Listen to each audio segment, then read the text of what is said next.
मैं डॉक्टर सुप्रभा टुट्टी, हिंदी विभाग, KS college Seraikela, Kolhan university, Chaibasa. आज मैं आप लोगों के सामने या आप लोगों के साथ गोदान जो प्रेमचंद का उपन्यास है उस पर चर्चा करूंगी। और इस क्रम में आज हम लोग देखेंगे गोदान उपन्यास का सारांश या गोदान उपन्यास का कथानक। तो आइए हम अध्ययन करते हैं, उसके बारे में जानते हैं कि प्रेमचंद ने गोदान उपन्यास में क्या कहा है। गोदान प्रेमचंद का राजनैतिक समस्या प्रधान उपन्यास है। यह उपन्यास प्रेमचंद के शेष सभी उपन्यासों से पृथक कोटि का माना जाता है। गोदान से पहले प्रेमचंद ने जो भी उपन्यास लिखे उसमें सामाजिक समस्या प्रधान या राजनैतिक समस्या प्रधान उपन्यास लिखे, वे सब आदर्शवादी थे। उन सब समस्याओं का हल सुधारवादी था। सेवा सदन और सेवाश्रम में चरित्र निर्माण की ही ओर प्रेमचंद का ध्यान गया था। और यह सब जानते हैं कि यह सब गांधीवाद के प्रभाव के कारण था।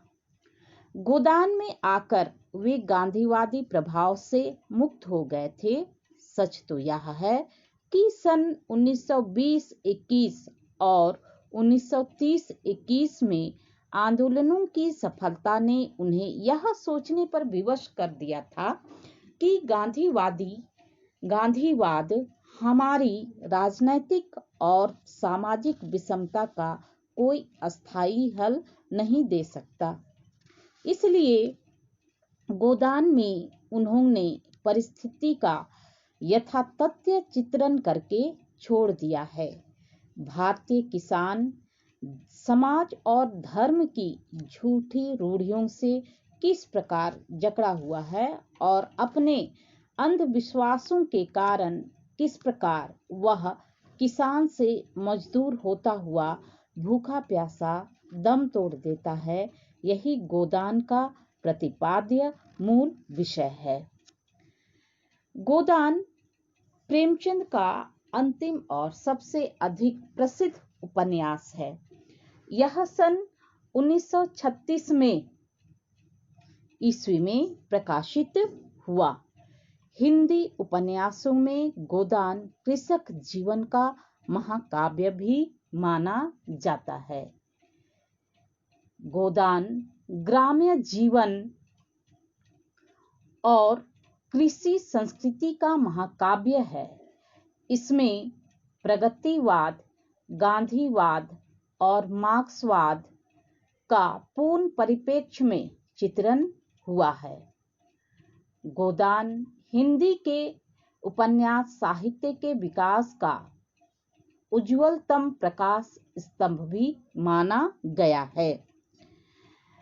गोदान में हम अन्य उपन्यासों की भांति इस उपन्यास में भी दो कथानक हम पाते हैं। एक प्रधान और ग्रामीण जीवन से संबंध और दूसरा प्रासंगिक तथा नागरिक जीवन से संबंध। गोदान कथा संक्षेप में इस प्रकार से है। होरी बिलारी गांव अवध प्रांत का रहने वाला एक किसान है। उसकी पत्नी धनिया, पुत्र गोबर और सोना तथा रूपा पुत्रियां हैं। शोभा और हीरा उसके दो भाई हैं।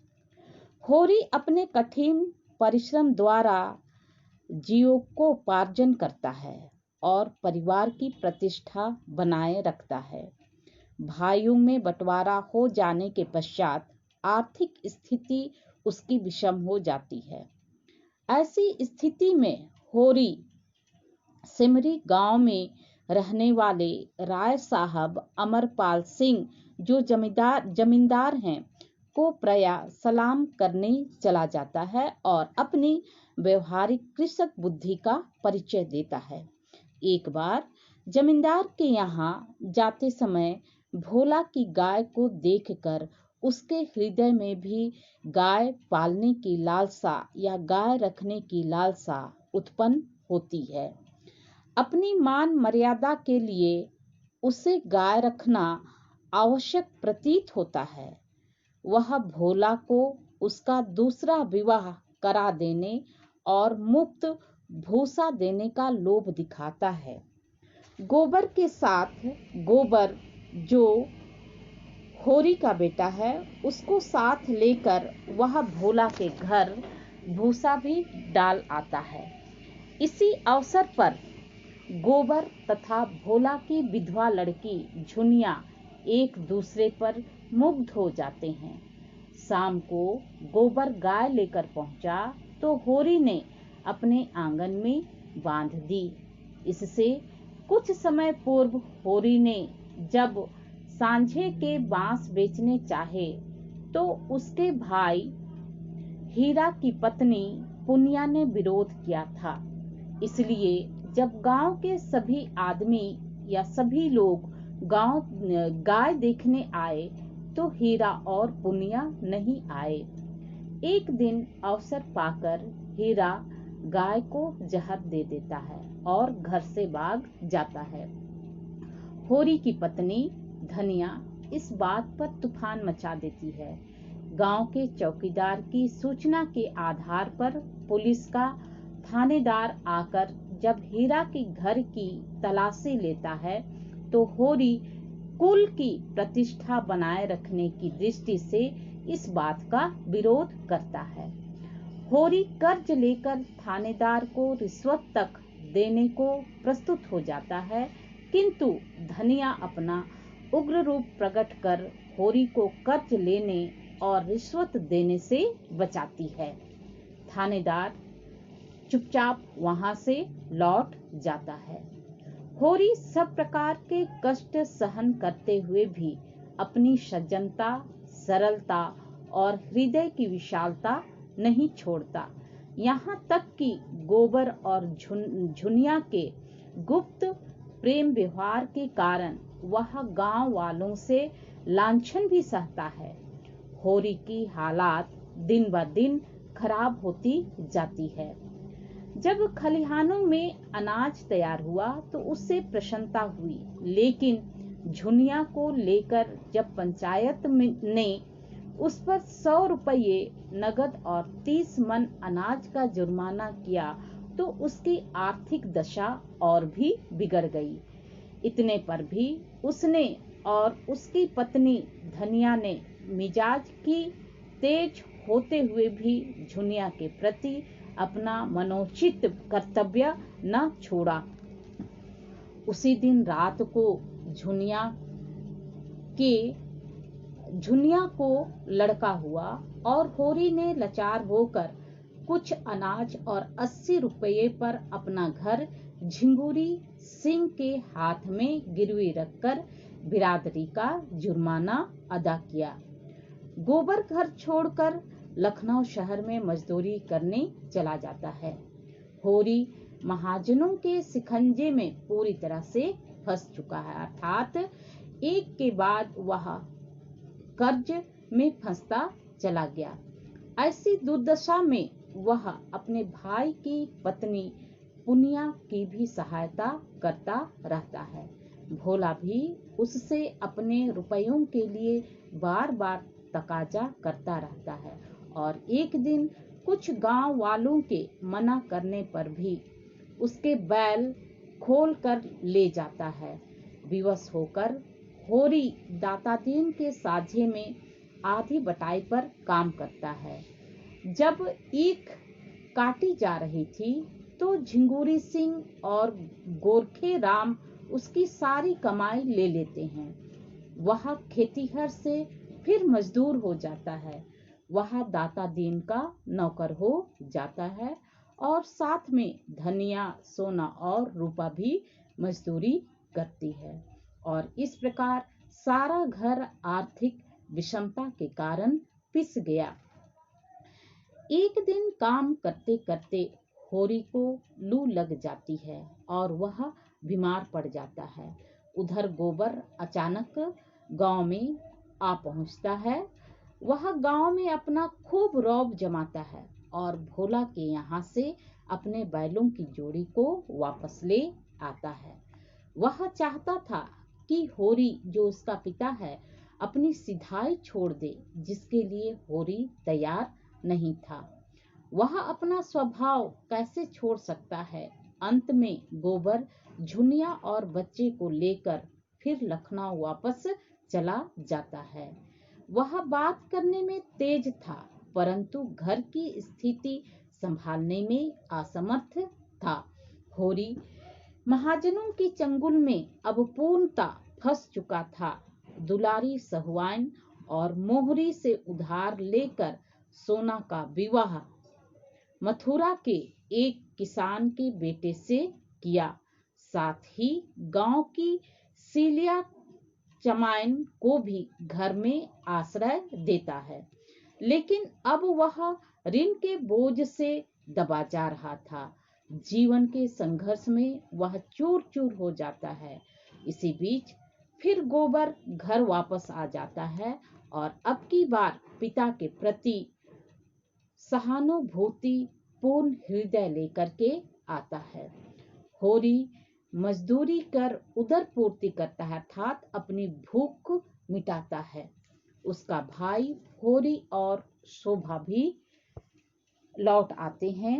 होरी उनका सहृदयता पूर्ण स्वागत करता है, किंतु अब उसमें शक्ति नहीं रही।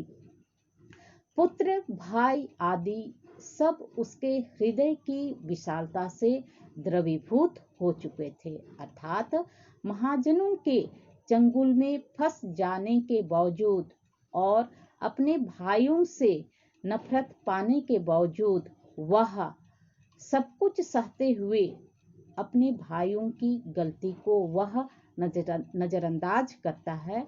और इस प्रकार हम देखते हैं कि इससे उसके हृदय की विशालता का परिचय हमें मिलता है। भौतिक दृष्टि से भले ही वह पराजित हो गया हो, लेकिन मन में वह प्रश्न था, उसमें गर्व और पुलक की भावना विद्यमान थी। उसके टूटे फूटे अस्त्र उसकी विजय पताकाएं थी। मजदूरी करते हुए उसे एक दिन लू लग गई और उसके मृत्यु के दिन समीप आने लगे। गाय की लालसा भी पूर्ण नहीं हो सकी। धनिया की आंखों से आंसू बहने लगे। हीरा ने रोते हुए कहा, भौजी दिल कड़ा करो, गोदान करा दो, दादा चले।